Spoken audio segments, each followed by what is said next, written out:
अब हम बात करेंगे हमारे uses of Windows. Uses of Windows सबसे पहले आता है हमारा पर्सनल यूज़। पर्सनल यूज़ जैसे वेब ब्राउजिंग हो गया, गेमिंग हो गए, बहुत सारे हम गेम अपने विंडो पे डाउनलोड करके उसको खेल सकते हैं, रन कर सकते हैं। मीडिया से रिलेटेड हमारी एप्लीकेशंस हो गई, सोशल मीडिया से रिलेटेड वो सारी चीज़ें हम इसमें कर सकते हैं। तो ये हमारा क्या हो गया, पर्सनल यूज़ हो गया। इसके अलावा दूसरा आता है हमारा बिजनेस यूज़। बिजनेस यूज़ जिसमें हम बिजनेस के लिए कैसे यूज़ कर सकते हैं, इसमें हम अपने कोई प्रोडक्शन है उसके टूल्स बना सकते हैं, ऑफिस वर्क कर सकते हैं, डेटा मैनेजमेंट कर काम कर सकते हैं। ठीक है, इसके अलावा हम इसको अपने पर्सनल यूज, जैसे हम अपना कोई भी सॉफ्टवेयर या एप्लीकेशन इस तरीके से डिज़ाइन करके इसको अपने बिजनेस में लेके आ सकते हैं। इसके अलावा ये है एजुकेशन। अब एजुकेशन में ये कैसे विंडो यूज़ होती है, इसमें बहुत सारे लर्निंग टूल्स होते हैं, कोडिंग हो गई, प्लेटफॉर्म हो गए कोडिंग के। इसके अलावा वर्चुअल लैब्स हो गई, जो कि हम अपने इस विंडोज़ के थ्रू जैसे नेट का यूज़ करके हम अपना कुछ वेबसाइट्स को ओपन करके उसमें एजुकेशन सेक्टर में हमारे लिए विंडो सपोर्टिव है। इसके अलावा आता है हमारा डेवलपमेंट्स यानी कि आप जानते हैं कंप्यूटर डे बाय डे और टाइम टू टाइम अपडेट होता रहता है, इसलिए इसमें सॉफ्टवेयर डेवलपमेंट हो गए, टेस्टिंग हो गई।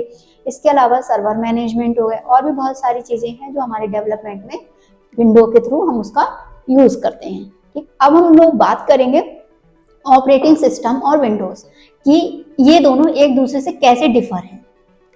ठीक है, तो हमारा अगला टॉपिक रहेगा difference between operating system and Windows. Windows के एडवांटेजेस भी हैं और डिसएडवांटेजेस भी हैं। विंडोज़ के एडवांटेज की अगर हम बात करें तो ये सबसे ज़्यादा इजी रहता है जो हमारे बिगनर्स होते हैं, यानी कि जो हमारे नए बिगनर्स हैं जिनको कंप्यूटर फर्स्ट टाइम हम सिखा रहे हैं या जो चला रहे हैं, लैपटॉप चला रहे हैं, तो विंडोज़ का जो हमारा नया अपडेट GUI आया है यानी ग्राफिक यूज़र इंटरफेस है, ये बहुत यूज़र फ्रेंडली है। ये बहुत ईजिली उनको समझ में आ जाता है, चीज़ें मूव होती हैं उस पर, और ये कलरफुल में है, आइकन इसके बहुत अच्छे हैं, इसी डिज़ाइन फॉर्मेट में है, आइकन समझ में आ जाते हैं। तो ये इजी फॉर्मेट में हमारे बिगनर्स के लिए भी बहुत इजी है। उसके बाद इसमें क्या है, ये जो हमारे लार्ज सॉफ्टवेयर्स होते हैं उनको इंस्टॉल करना और उनको सपोर्ट करना, और जो हमारे हार्डवेयर्स होते हैं, जो हमारे हार्डवेयर हम कनेक्ट करते हैं उनको उनका इंस्टॉलेशन, फिर उनको सपोर्ट करना बहुत ईजी है। इसके साथ इसमें रेगुलर अपडेट होते हैं और इसके कुछ सिक्योरिटी पैचेस भी होते हैं। ठीक है, जिसको हमें फॉलो करना होता है। इसके डिसएडवांटेजेस ये होते हैं कि ये विंडोज जितना ज़्यादा हम नेट यूज़ करते हैं या हम इसमें ज़्यादा से ज़्यादा नेटवर्किंग का यूज़ करते हैं, तो इसमें जो हमारे वायरस है वो हमारा आ जाता है और ये दिक्कत करता है। दूसरा ये, इसमें कुछ विंडोज़ हमारी लाइसेंस वाली होती है जिसका हमें पे करना पड़ता है, जिसकी फीस जाती है। इसके अलावा ये कुछ टाइम के लिए स्लो हो जाती है विदाउट मेंटेनेंस, यानी कि अगर आप इसको मेंटेन नहीं करेंगे, अपनी विंडो को अपडेट नहीं करेंगे समय समय पर, तो इसका जो वर्किंग प्रोसेस है वो कैसा हो जाता है, स्लो हो जाता है। ठीक, तो ये हमारे कुछ एडवांटेजेस थे और कुछ डिसएडवांटेजेस थे विंडोज़ के। अब लास्ट एंड फाइनल अब बात करेंगे हम इसकी डिफरेंस की, कि ऑपरेटिंग सिस्टम और विंडोज़ कैसे एक दूसरे से अलग हैं या कैसे एक दूसरे को सपोर्ट करते हैं। तो ये हमें पता चलेगा, जैसे इसकी डेफिनेशन है, ये क्या होता है ऑपरेटिंग सिस्टम, ये सॉफ्टवेयर मैनेज करता है। सॉफ्टवेयर मैनेज करने के साथ साथ हार्डवेयर और सॉफ्टवेयर दोनों को ही मैनेज करता है। ठीक, इसके साथ विंडोज़ में क्या होता है, ये डेवलप की गई थी माइक्रोसॉफ्ट के थ्रू। विंडोज़ क्या होती है, ऑपरेटिंग सिस्टम को रन करने के लिए हमें किसी प्लेटफॉर्म की ज़रूरत नहीं होती है, और विंडोज़ को रन करने के लिए हमारे दूसरे एप्लीकेशंस को रन करने के लिए हमें विंडो की ज़रूरत होती है, कि यानी कि विंडो पे हम दूसरे अदर एप्लीकेशंस को रन कर सकते हैं। एग्जाम्पल, इसका विंडो है, ऑपरेटिंग सिस्टम का लाइनेक्स है और आपका यूनिक्स हो गया। विंडोज़ की बात करें तो इसकी विंडोज़ आपको पता ही है, window Vista, window XP 7, window 10, window 11। इसके बाद यूज़र इंटरफेस की बात करें तो ये ग्राफिक यूज़र इंटरफेस होता है और ये कमांड लाइन इंटरफेस होता है। यहाँ GUI और CLI, ग्राफिक यूज़र इंटरफेस और कमांड लाइन इंटरफेस। और ये क्या होता है, ये ग्राफिक यूज़र इंटरफेस के साथ हमारा स्टार्ट मेन्यू है, टास्क बार है, हमारे आइकन्स हैं, इन सबको एक डिजाइनिंग फॉर्मेट में हमें शो कराता है और समझाता है एक तरीके से। अब ये हमारा आ गया पर्पस, इसका पर्पस क्या है? इसका पर्पस है जनरल सिस्टम को मैनेज करना, ठीक। और विंडो का पर्पस क्या है? ये हमारा यूजर फ्रेंडली डेस्कटॉप होता है, ठीक। तो ये था हमारा difference operating system and Windows में। एपनी ग्रुप आपके लिए लाया है NTT nursery teacher training diploma. Teaching sector में नौकरी चाहिए तो एनटीटी सही विकल्प। एपनी ग्रुप के साथ अपने सपने कीजिए साकार। ज्यादा जानकारी के लिए हेल्पलाइन नंबर 7037940079 पर कॉल करें। हेलो डियर लर्नर्स, मैं रचना एपीएन इंस्टीट्यूट से एक बार फिर आपके सामने एडीसीए में हमारा मॉड्यूल चल रहा था। आपको मैं पहले ही बता चुकी हूँ कि हमारे एडीसीए में डिफरेंट मॉड्यूल्स हैं जिनको हमने अलग अलग कैटेगरी में डिवाइड कर रखा है कंप्यूटर्स के नॉलेज के बेस पर, ठीक है।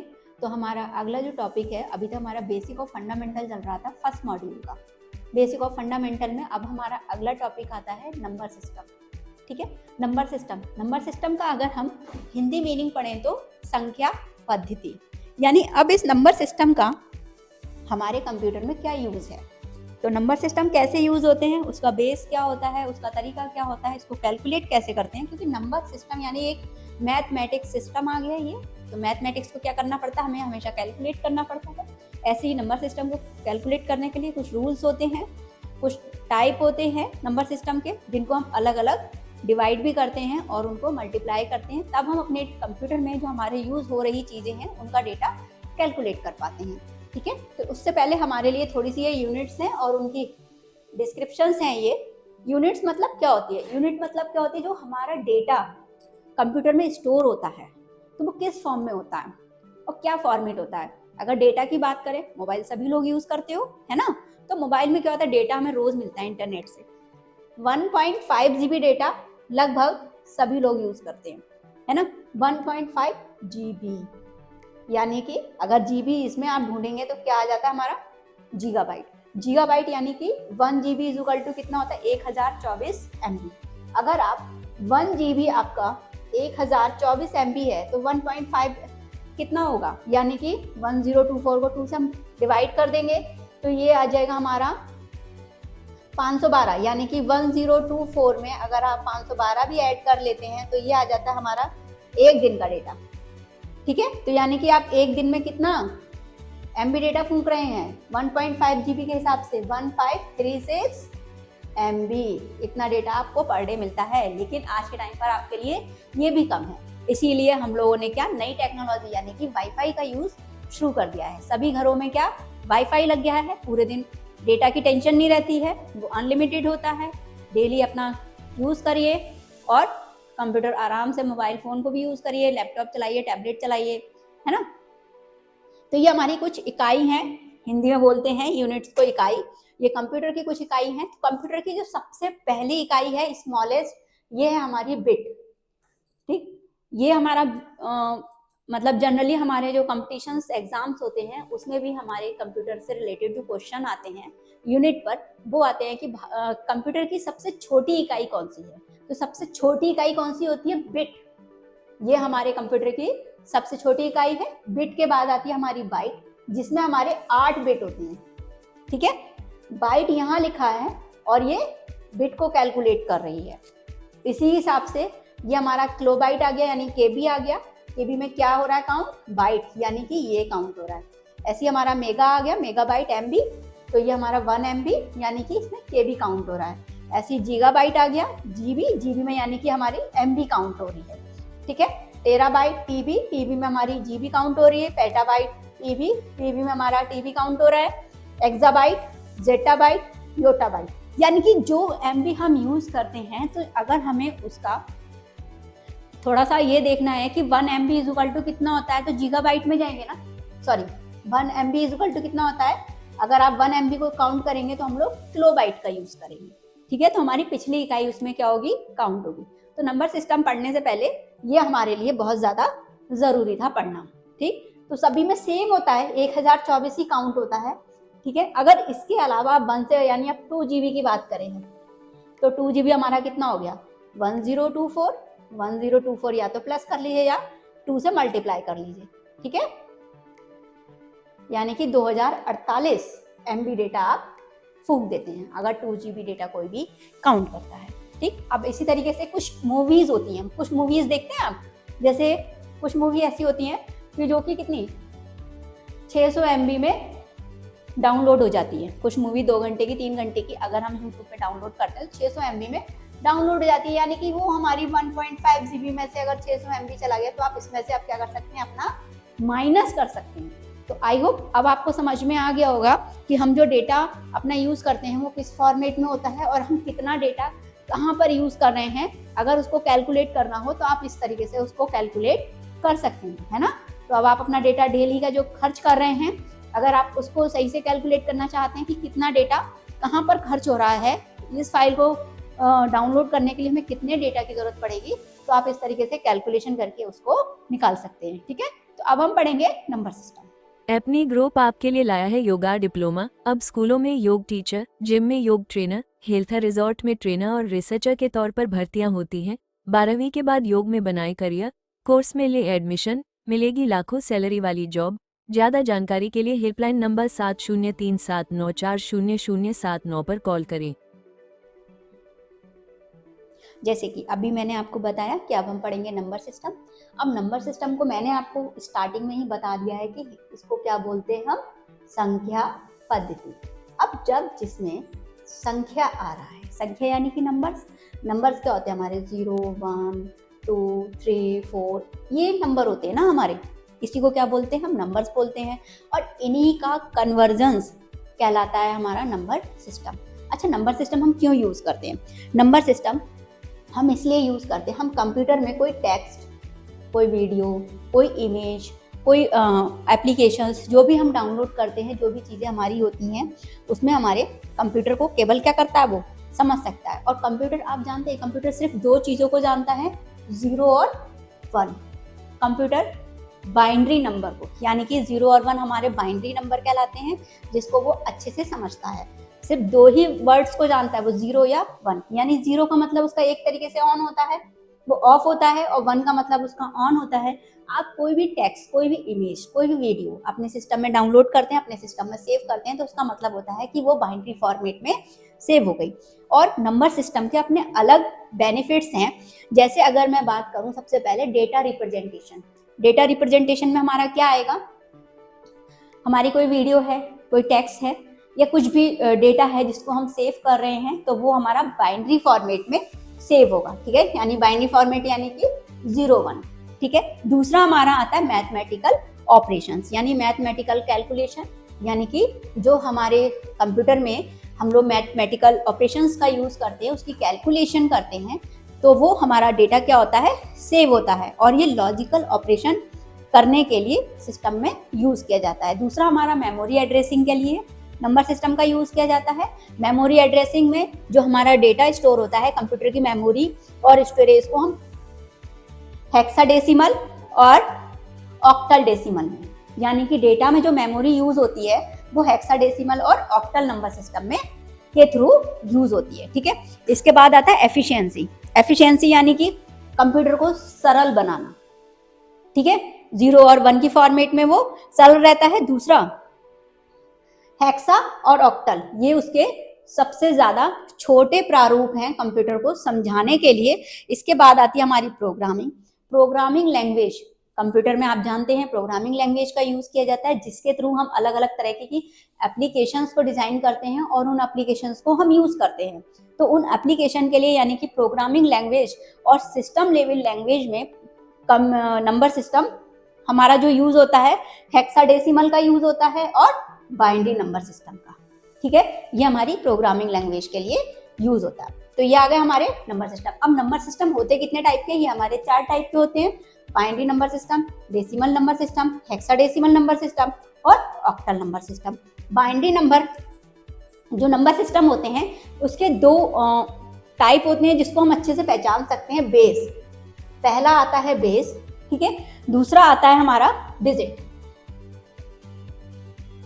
देख रहे होंगे आप लोग, पहला आता है बेस, दूसरा आता है डिजिट। अब बेस मतलब हिंदी में बोलेंगे तो आधार, जैसे log बेस 2 होता है, जैसे ये है हमारा x।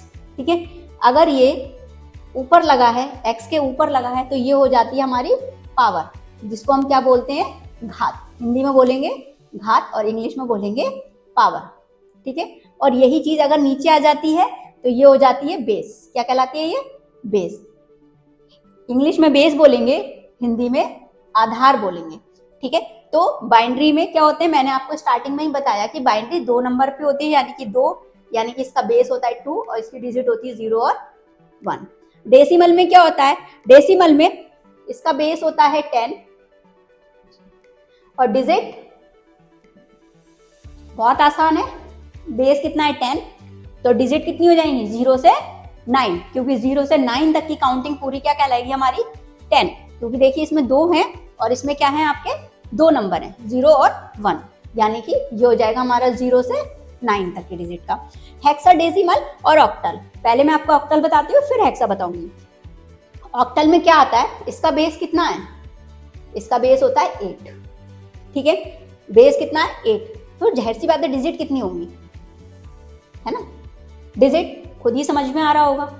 8 डिजिट, यहाँ पर हमारी 10 थी तब हमने 0 से 9 काउंट किया था, यहाँ पे हमारी 2 थी तो हमने 0 और 1 काउंट किया था, यहाँ पर 8 है तो कितना काउंट करेंगे 0 से 7, ये हो गया हमारा बेस। अब हेक्सा की बात करते हैं। हेक्सा मैं इसलिए लास्ट में बता रही हूँ क्योंकि हेक्सा में ये सब आ जाता है, इसीलिए उसका नाम हेक्सा है, ठीक। हेक्सा में जो बेस होता है कितना होता है, जब इसमें हम सारी चीजें काउंट कर लेंगे, यानी कि सारी चीजें 16।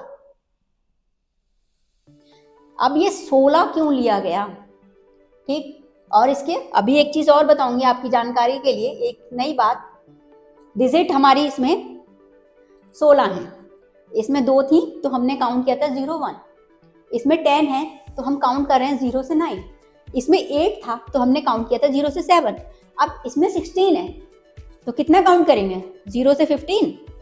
नहीं, क्योंकि नंबर हमारे कितने हैं, एक्चुअल नंबर कितने हैं, एक्चुअल नंबर हमारे 0 से 9 ही तो होते हैं, इसके बाद तो हम इनको ऐड करके अपने आगे के नंबर बढ़ाते हैं, है ना। एक्चुअल नंबर हमारे 0 से 9 ही है तो यहाँ पर भी 0 से 9 ही आएगा, क्योंकि ये हमारा 0 से 9 का एक्चुअल है।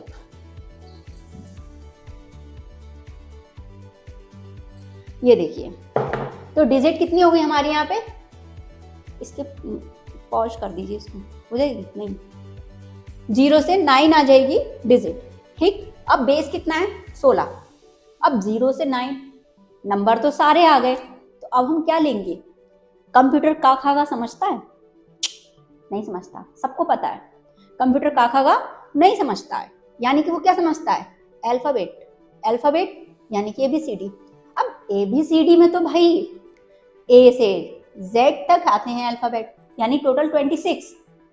अब 26 को अगर हम यहाँ पे सारे काउंट कर लेते हैं, जो हमारे साइंटिस्ट थे जिन्होंने ये डेसिमल बनाया, सॉरी नंबर सिस्टम बनाया है, उनके हिसाब से उन्होंने सारे नंबर ले लिए। पहले उन्होंने बाइनरी नंबर बनाया, जब तक उनका काम 2 पे चला उन्होंने काम किया, उसके बाद उनको डेटा और जरूरत हुई तो उन्होंने ऑक्टल डिजाइन कर दिया, उसके बाद उन्होंने डेसिमल, अब हेक्सा, हेक्सा में उन्होंने 0 से 9 सारे नंबर ले लिए। तो अब आती है, फिर क्या करते हैं हम लोग, जाहिर सी बात है हमारे नंबर खत्म हो जाते हैं तो हम लोग ABC सेक्शन पे चले जाते हैं। जब ABC सेक्शन पे चले जाते हैं तो ये माइंड आया कि A to Z, यानी कि अगर हम यहाँ पे सारे डिजिट रख लेते हैं, सारे अल्फाबेट्स रख लेते हैं, डिजिट भी रख ली, अल्फाबेट्स भी रख लिए, तो एक टाइम के बाद Z भी खत्म हो जाएगा, क्योंकि Z तक भी तो काउंटिंग पहुंच जाएगी।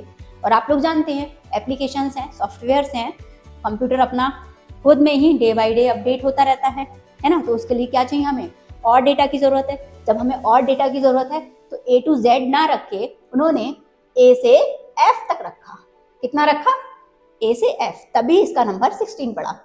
तो A कितना हो गया हमारा, अब मैं यहाँ पे अल्फाबेट लिख रही हूँ, A B C D E F। A हो गया हमारा 10, B 11, C 12, D 13, E 14, 15। अब आप कह रहे हैं ये तो 15 हो गया, F का 16 होना चाहिए, लेकिन आप लोग भूल रहे हैं, जो 0 से 9 तक की डिजिट है ये टोटल कितनी होती हैं, 10 होती हैं। तो 11, 12, 13, 14, 15 एंड 16, ठीक है। तो ये हमारा काउंट हो गया पूरा 0 से 9, यानी कि 10 डिजिट ये हो गए, 5 डिजिट ये हो गए, 16 तक चला गया ये हमारा। ठीक है, अब ये तो हमारे 5 कितने हैं, ये ए से एफ तक हमारे 6 अल्फाबेट्स हैं। आपको समझ में आया अच्छे से? तो ये मैंने आपको यहाँ पर सारी चीजें बता दी है, 0 से 9 और साथ में ए से एफ तक की वैल्यू क्या करते हैं, ये हेक्साडेसिमल में हम काउंट करते हैं। ठीक है, अब हम देखेंगे 1 बाय 1 नंबर को हम सॉल्व करेंगे कि नंबर को कैसे सॉल्व किया जाता है। अब ये सारी चीजें आपको क्लियर हो गई? कोई डाउट तो होगा नहीं आपके लिए? अगर हो तो मैसेज में कमेंट करके बता सकते हैं।